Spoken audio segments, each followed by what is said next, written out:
Amen po. Praise God. Sige po. Purihin po ang Panginoon. Nakakatuwa po yan. Yung ko po nalaman. Sige po. Bago po ako magsimula, tayo po muna ay manalangin. Um, Sige po. Hallelujah, Lord Jesus. Hallelujah, Panginoon. Marami pong salamat, Lord, sa gabing ito, Panginoon, na pinagkaloob mo po sa aming lahat upang kami, Lord, makinig, mag-aral, Panginoon, ng salita mo. Ano man, Panginoon, yung nais mong ihayag, Lord, sa araw na to, Panginoon. I pray yung mensahe mo, Panginoon. Yung mensahe mo, Lord God, na tumubo po sa matabang lupa upang kami, Lord, yung word mo today, Panginoon, I pray na ito po'y mamunga sa amin, mag-produce ng mga bunga, Panginoon, sa amin, Lord God. Na hindi ito manakaw, Panginoon, ng kaway, kundi Panginoon, yung word mo na maririnig namin today, Lord, magbubunga, Panginoon, sa bawat isa po sa amin na nakikinig ngayon, Lord Jesus. At I pray, Lord Jesus, Panginoon, na itago mo po kayo sa iyong likuran. I pray, Panginoon, na this time, Panginoon, ikaw po ang magsalita, Lord Jesus. I pray for your Holy Spirit, Panginoon, for your wisdom that comes from you, Lord, in the name of Jesus, Panginoon. And I pray, O God, na sa gabing ito, Panginoon, ikaw lamang ang maitaas. Lord, we invite your presence, Panginoon, yung fullness mo, Lord God, sa gawain namin ito, Panginoon. Maraming salamat, Lord Jesus. Salamat, Panginoon. Hallelujah, Lord. Ikaw ay aming pinupuri, pinapasalamatan, Lord. Sinasamba, Panginoon. Dakila ka, Lord Jesus. Dakila ka, Panginoong Jesus. Maraming salamat, Lord. In the name of Jesus, I pray. Amen. Amen. So, yung message po ng Panginoon today, actually, meron po siyang connection sa related po siya sa mga past na pinreach ng mga pastor po natin.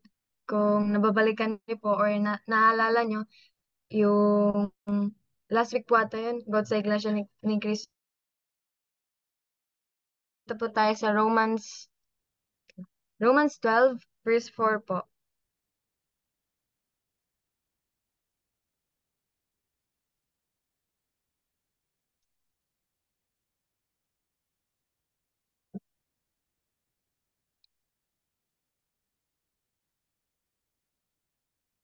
Ito po, sabi po dito,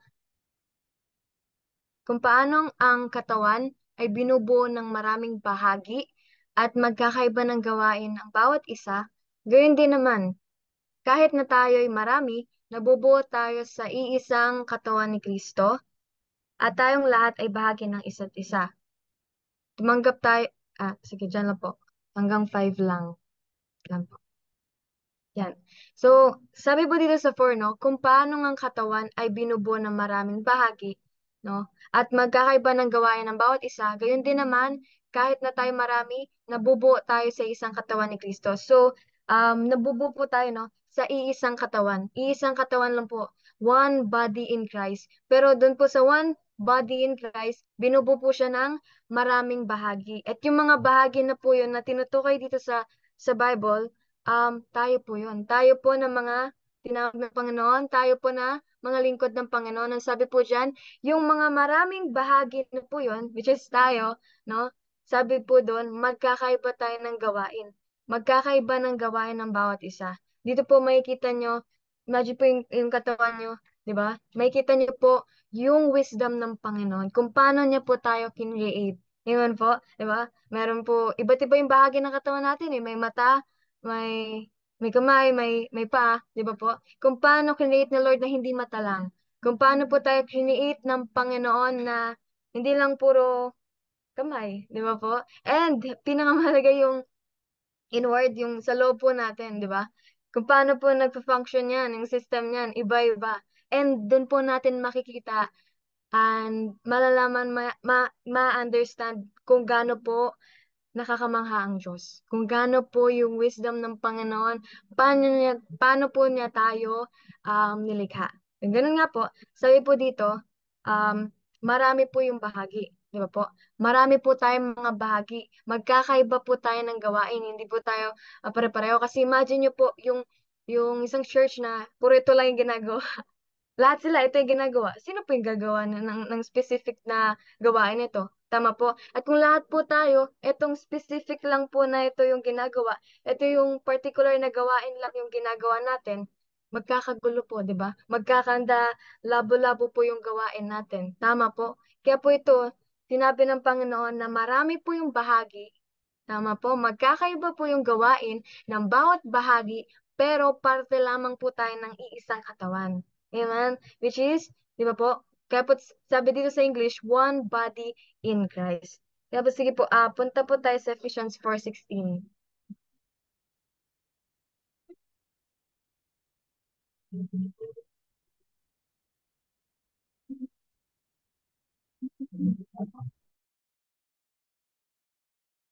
Sabi po dito, sa pamamagitan ni Jesus po, no? Sabi dito sa Bible, ang mga bahaging pinag-ugnay-ugnay ng kasukasuan, tayo po to. Di ba? Sabi nga po dun sa kanina sa Romans 12:4, maraming bahagi. Tayo po na pinag-ugnay-ugnay ng kasukasuan, sabi po ay magiging isang katawan. Isang katawan, di ba po? Kaya one body in Christ. Sabi po dito, since one body in Christ na po tayo, magkakaiba man po tayo ng bahagi, marami mang bahagi, ngunit iisa lang yung katawan.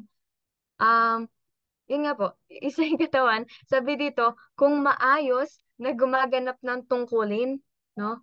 Gumaganap ng tungkulin, gawain, yung bawat isa, bawat bahagi, sabi po dito, ang buong katawan ay lalaki at lalakas sa pamamagitan ng ano po? Pag-ibig. Amen, no? Sabi po dyan, kung maayos na gumaganap ng tungkulin, yung bawat bahagi, kasi marami tayo, di ba po? Sa isang katawan, marami yung bahagi. Tapos, iba-iba yung gawain. Tama po?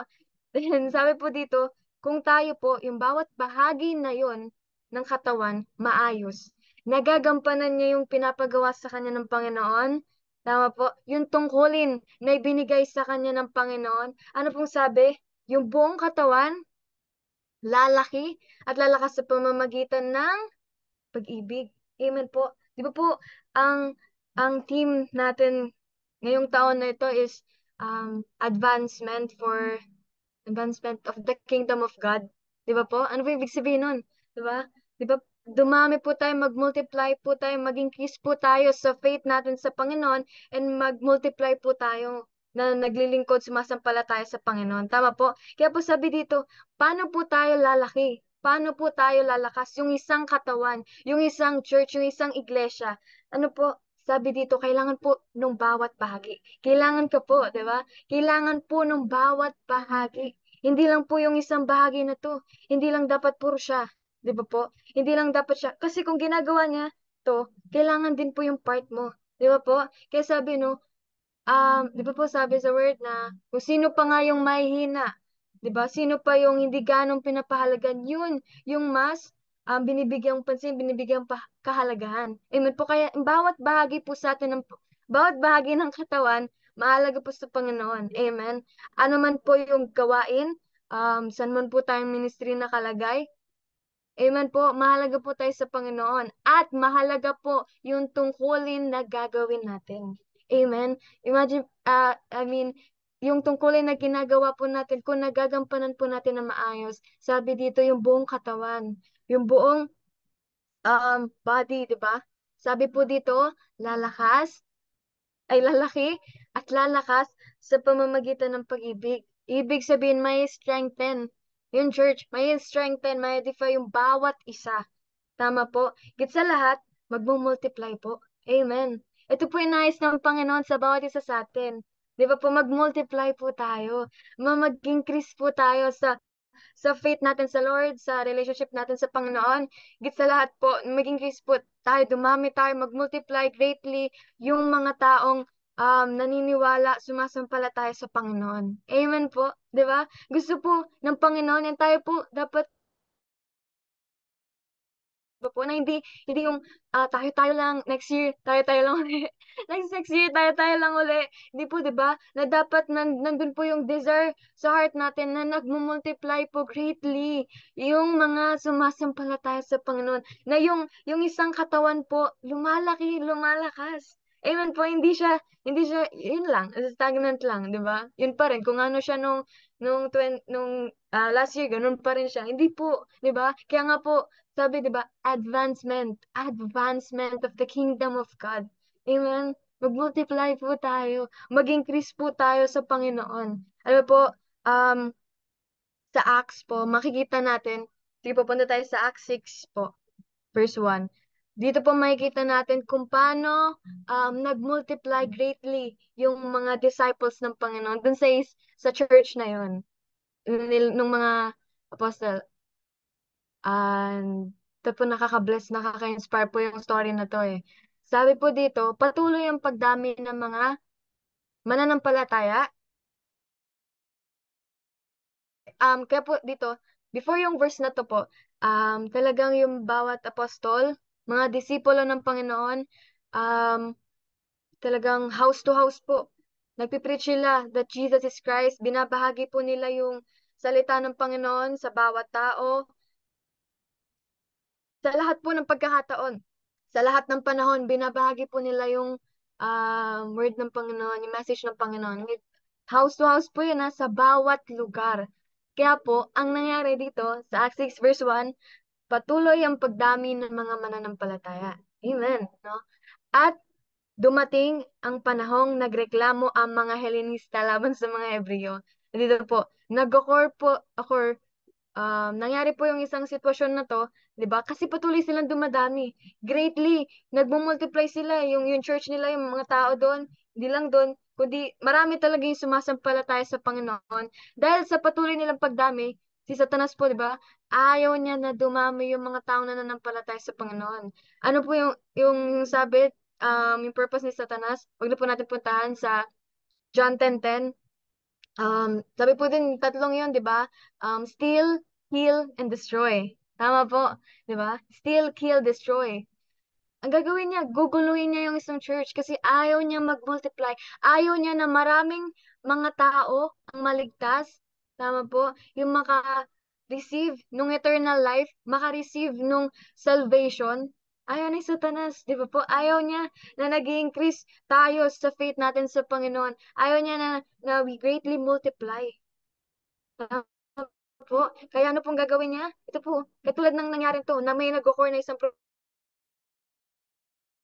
yung mga Hellenista laban dun sa mga Hebreo. Ito po sabi nila, ito po yung karaniwang sa ano problem sa isang church eh. Sabi po nila, dahil nga marami na sila, tapos itong mga apostol, focus po sila dito sa Ministry of Word na nagbabahagi ng message ni Lord. Sabi po nila, sinabi nilang ang mga biyuda sa pangkat nila ay napapabayaan sa pang-araw-araw na pamamahagi ng ikabubuhay. So parang nakakalimutan na, no, napapabayaan na yung mga widows, di ba? Wala na yung distribution ng needs nila, di ba? Hindi na naibibigay. Dahil nga, dumadami na yung mananampalataya, tas ganun. So, nagreklamo po sila. Kaya ano pong ginawa? Tinipon ng 12 ang buong kapulungan ng mga mananampalataya at sinabi sa kanila, ito po, maganda po yung sagot nung 12 apostles ni Christ. Sabi po dito, hindi namin dapat pabayaan ang pangangaral ng salita ng Diyos upang mga siwa sa pamamahagi ng ikabubuhay, no? Hindi po nila iniwan yung ministry nila, which is the ministry of word. Sabi po nila, kaya nga mga kapatid, ano po ginawa nila? Pumili kayo sa mga kasamahan nyo ng 7 lalaking iginagalang, puspos ng espiritu, at matatalino upang ilagay namin sa tungkulin ito, di ba? So, anong nagganawa nila? Pumili sila ng mga leaders.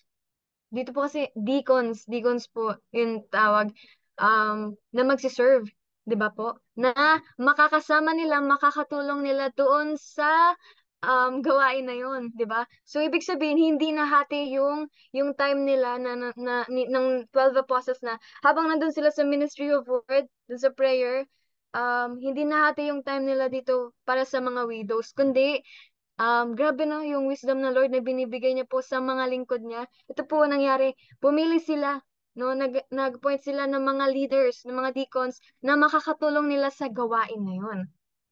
Tignan niyo po, sabi ng 12 apostles ng Panginoon, sa 4 po, Samantala, ito po, iuukol, di ba sabi po, pumili sila ng mga kasama na 7 lalaking ginagalang, puspos ng espiritu, matatalino, ilagay namin sa tungkulin ito.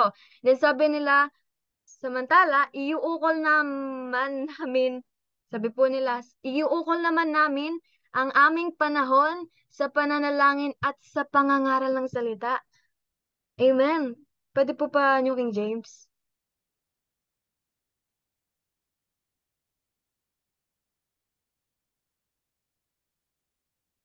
Okay, so, but we will give ourselves continually to prayer and saan daw po? To the ministry of the word. Amen, no? So, hindi po napabayaan yung gawain. Kaya nga po, binubuo po tayo ng maraming bahagi, ngunit nasa isang katawan. Amen po, no? So, distributed properly, no? By the wisdom of the Lord, yung gawain sa church. Kaya po ito po, no? Hindi ni-neglect, hindi naman nila iniwan, hindi nahati yung gawain ng mga apostle kung saan sila nilagay ng Panginoon, focus sila doon. Sabi nila, no, we will give ourselves continually to prayer and to the ministry of the word. Amen po, no? Kaya, sabi po dito, and the saying please the whole multitude. Nalugod sila nung sinabi yun ng 12 apostles, di ba po? Yun yung napag-usapan nila, and they chose Stephen, ito po, ganda po ng description ni Stephen and dun sa mga pinili. Kaya sabi po 7 men of honest report. 7 men of good report. Diba po? Full of the Holy Ghost and wisdom, whom we may appoint over this business. Kaya sabi dito sa 5 po, and they chose Stephen, the po a man full of faith. Amen. And of the Holy Spirit. Holy Ghost. Holy Spirit. And Philip and Prochorus and Nicanor and Timon and Parmenas and Nicolas, a proselyte of Antioch. Tapos pagdating po sa 6, whom they set, ito po yung 7 deacons na yung pinili nila, whom they set before the apostles, and when they had prayed, they laid their hands. Okay, they laid their hands on them.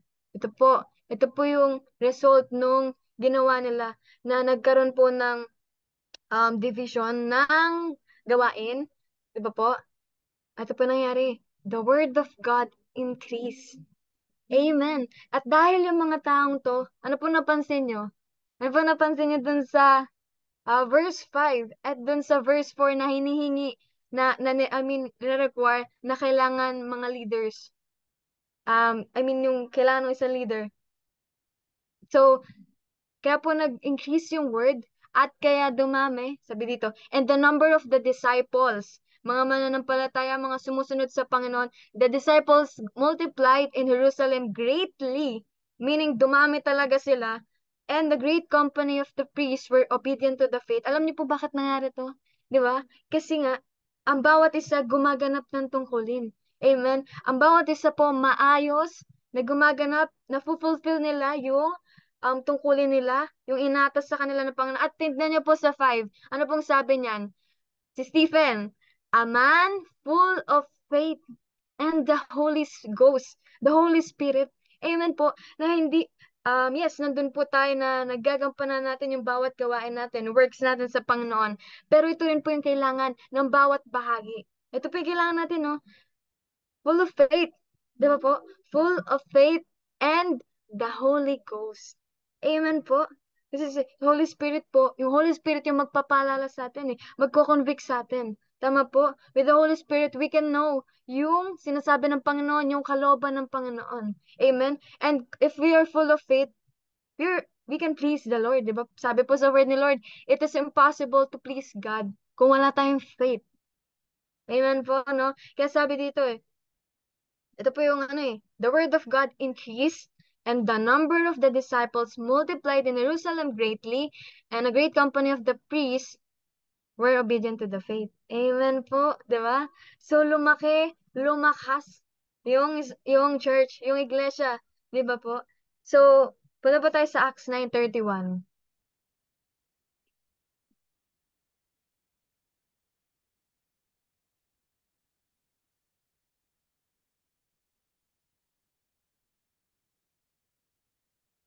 Ayan, pwede po pa Tagalog mo na po.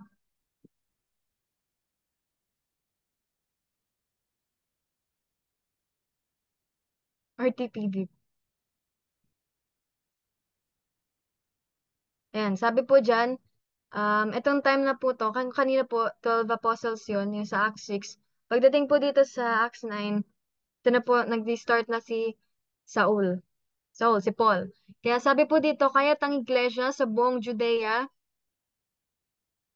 kaya tinangkan pati tumakati si Pablo sa sarap ng tama. Kaya't ang iglesia sa buong Judea, Galilea at Samaria ay naging mapayapa at patuloy na nagpupuri sa Panginoon.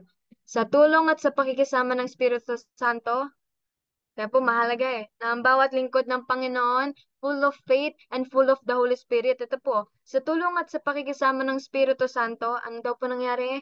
Tumatag at dumami ang mga mananampalataya. Amen po, no?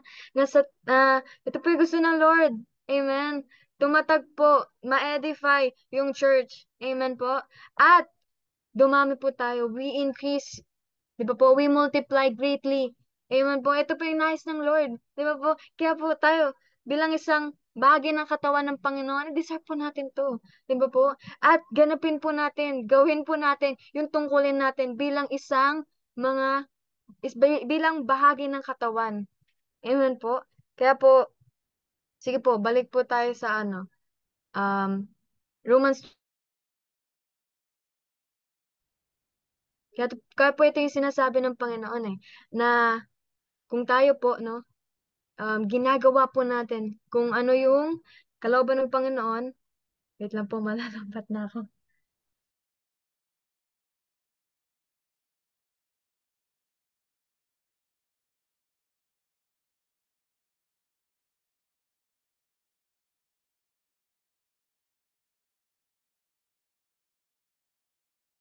Yun po.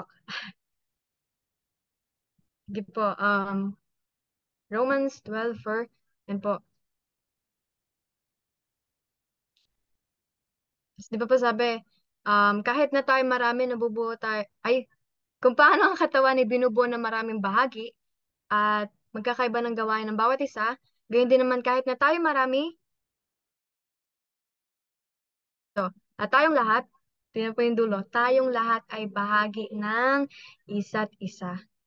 Kaya po, ito yung piniplead ni Paul, nakikiusap siya dito sa mga taga-Romans. Sige po, taas lang po natin sa 1.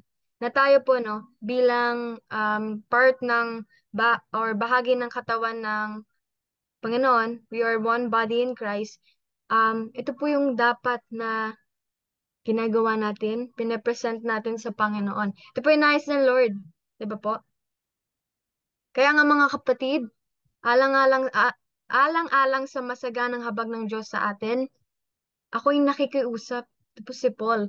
Itong letter na to, sinulat niya po sa mga taga-Romans. And ito pong, di ba, ang salita ng Diyos, buhay. Tama po? Living and powerful. At ito po, I believe, ito pong salita ng Panginoon sa atin ngayon. Ng Panginoon. Ito po yung message niya eh. Sabi po, ako'y nakikiusap na ialay ninyo ang inyong sarili na buhay, banal, at kalugod-lugod sa Diyos. Ito ang karapat-dapat na pagsamba at paglilingkod nyo sa Diyos. Amen. Pwede pong New King James po ulit. Sabi po dyan sa New King James, I beseech you, therefore, brethren, by the mercies of God, that you present your bodies a living sacrifice, buhay na handog. Amen po? Buhay na handog. Paano po ba natin, no, ma-offer sa Panginoon yung sarili natin bilang isang buhay na handog? Di ba po? Di ba po, ang pinag-aralan po natin last Bible study na ang katawan,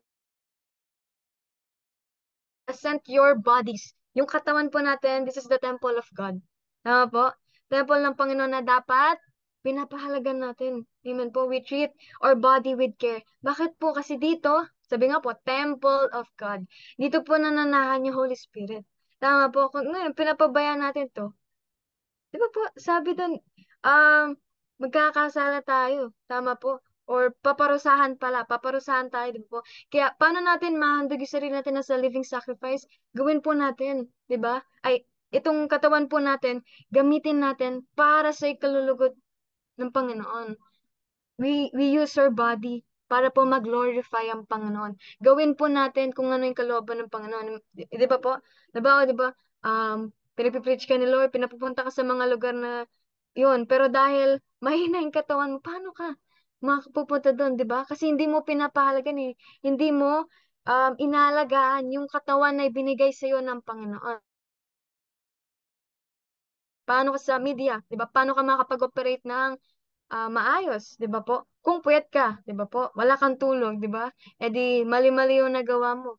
Ganun din po sa iba't ibang ministry, 'di ba? Paano mo magagawa itong pinapagawa sa ng Lord kung yung temple ng Panginoon, 'di ba po mahina?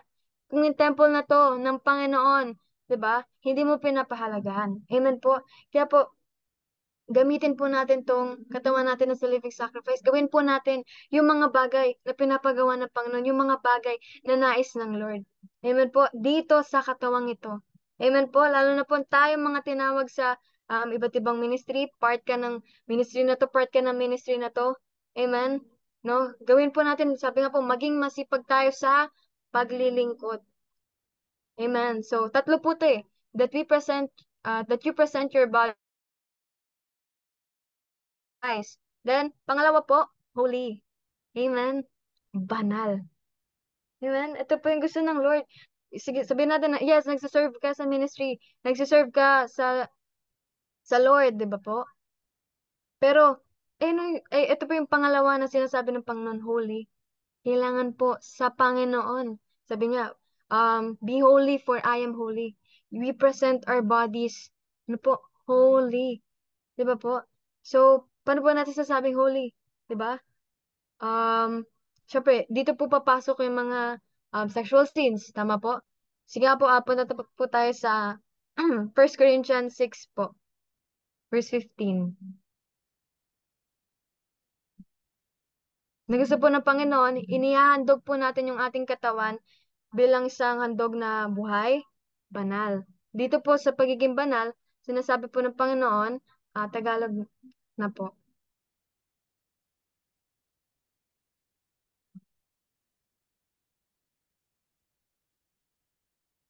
Sabi po dyan, hindi ba ninyo alam na ang inyong mga katawan ay mga bahagi ng katawan ni Kristo? Amen. Ito pong katawan natin. Sabi po dyan, bahagi ng katawan ni Kristo.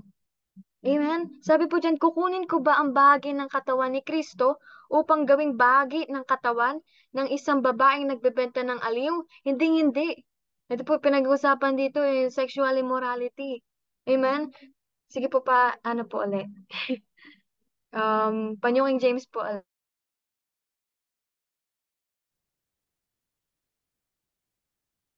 Sabi po dyan, know you not that your bodies are the members of Christ? Ito pong katawan natin. Amen? Members ni Christ. 'Di ba? Kaya po sinasabi sa 18, flee fornication.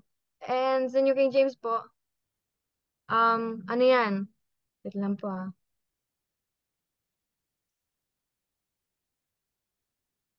Flee sexual immorality. Sabi po dyan, flee sexual immorality. Every sin that a man does is outside the body. But, sabi po dyan, he who commits sexual immorality, ano po, sins against his own body. Kaya po, di ba, tingnan po natin, is 19, or do you not know that your body is the temple of the Holy Spirit who is in you, whom you have from God, and you are not your own? Amen? Di ba po? Kaya sabi, dito nananahan yung Holy Spirit. Di ba po? Sa atin, temple of God. Ngayon, kung andito pa rin po tayo sa sin na to, di ba? Paano po kung nandito nananahan sa atin ng Holy Spirit? Sabi po sa word niya,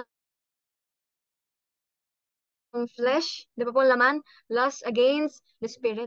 Di ba po? Sabi doon, contrary to one another, yung flesh and the spirit. Kaya po, nasulat ni Paul, di ba? Yung Sige po, punta tayo Romans 7:15-25. Tagalog na lang po. Sabi po dito ni Paul sa Romans 7:15-25, ah, hindi ko maunawaan ang aking sarili sapagkat hindi ko ginagawa ang gusto ko. Sa halip, ang kinasusuklaman ko ang siya kong ginagawa. Ngayon, kung ginagawa ko ang hindi ko gusto, nangangahulugang sumasang-ayon ako na mabuti ang kautusan. 17, kung gayon, hindi na ako ang may kagagawa niyon, kundi ang kasalanang nananatili sa akin. Amen. No? Yung sin that dwells in here. Kaya sabihin po, no, hindi niya maunawaan yung sarili niya. Hindi niya magawa, hindi niya ginagawa yung gusto niya, kundi kung ano yung kinasusuklaman niya. Bakit? Because sin still, no? Nagdodwell dito, dwells in here. Kaya po, sabi dito, alam kong walang mabuting bagay na mananatili sa aking katawang makalaman, kaya kong naisin ng mabuti, namang magawa ang mabuting na nais ko. Amen? Nandun yung will mo, gagawin ko na to para sa Panginoon, pero hindi mo pa rin magawa until now. Bakit? Because of the sin that dwells in your body. Tapos sabi, sapagkat hindi ko ginagawa ang mabuting gusto ko, ang masamang hindi ko gusto, ang siya kong ginagawa. Amen. Kung ang ginagawa ko ay hindi ko nais, hindi na ako ang gumagawa nito. Kundi, ano daw po? Ang kasalanang nananatili sa akin. Ano po? Kaya sabi ni Paul po, sige pupunta tayo sa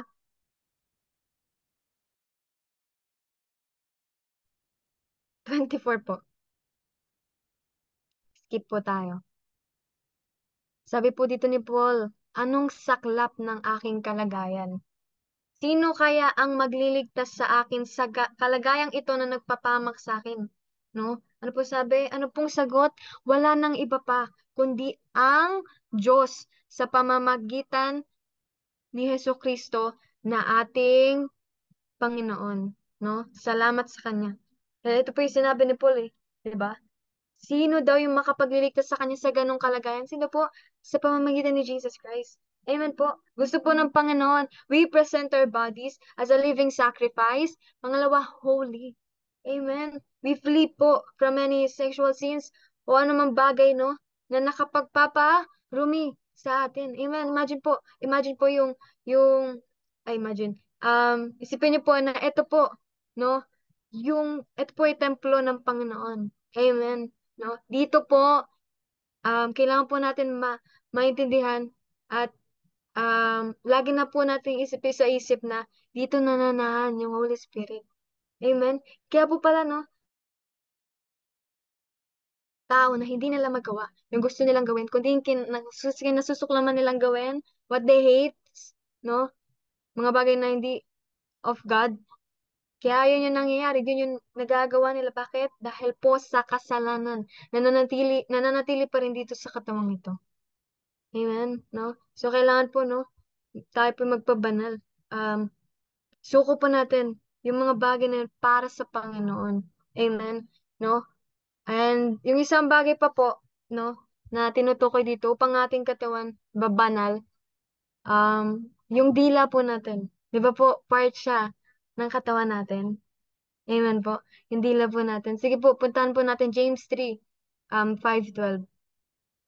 Ay, verse 5 po. James 3, verse 5.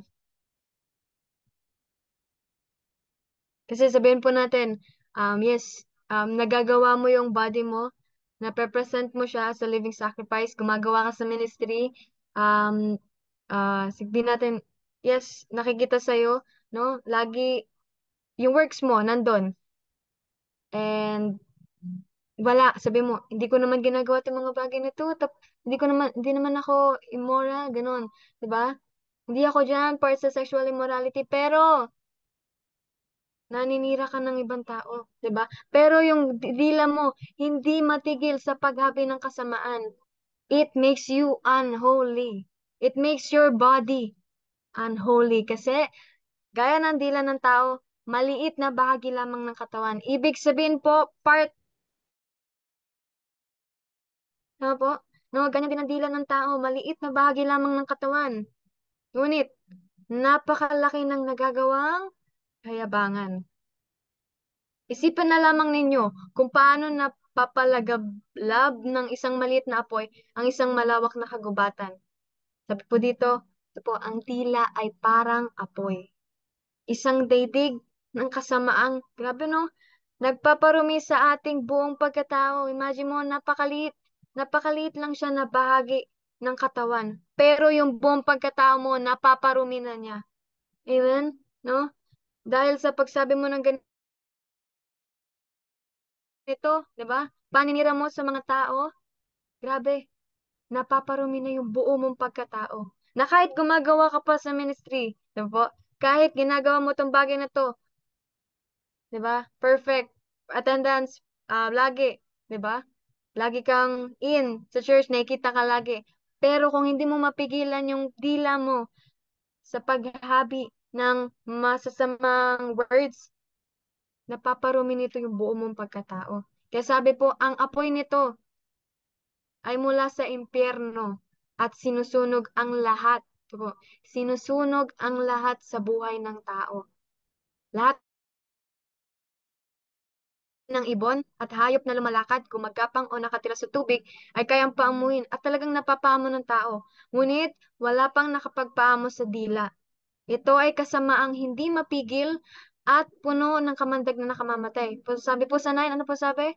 Ito ang ginagamit natin. Ito po tayo po mga parte ng bahagi ng katawan ni Kristo. Sabi dyan, ito ang ginagamit natin sa pagpupuri sa Panginoon at Ama.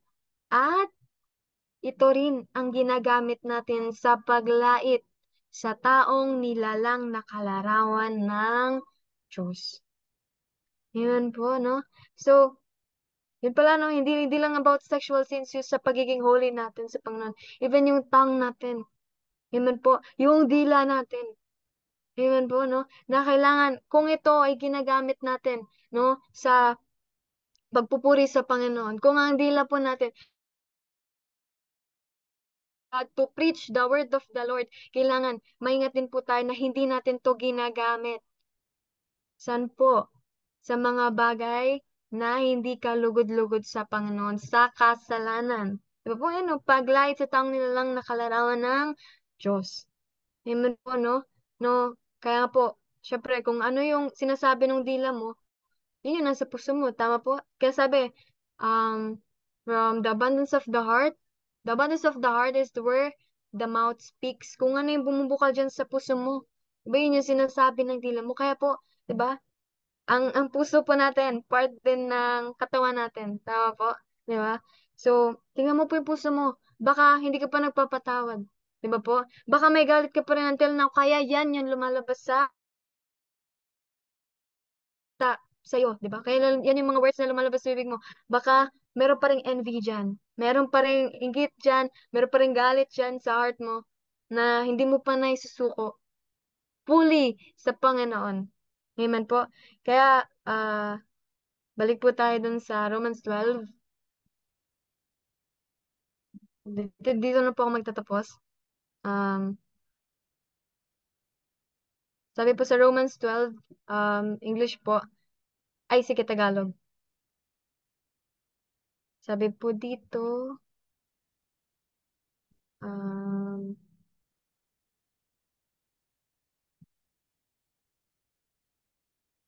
kaya nga mga kapatid, alang-alang sa masaganang habag ng Diyos sa atin, ako'y nakikiusap. Si Paul po, no? Anay-alay ninyo ang inyong sarili sa English po nito that you present your bodies. We present our bodies bilang isang handog na buhay, living sacrifice. Di ba po? Ikatlo po, acceptable to God, which means kalugod-lugod sa Diyos. Amen po. Ito po yung kalooban ng Lord eh. Di ba po? Na we present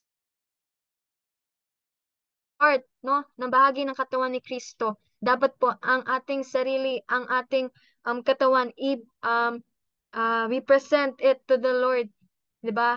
holy, living sacrifice and acceptable to God. Ito po yung nais ng Lord. Ito po yung kalooban ng Panginoon, di ba? Kaya po sabi, ito ang karapat-dapat na pagsamba. Worship, di ba? Sa other translation po nito, spiritual worship.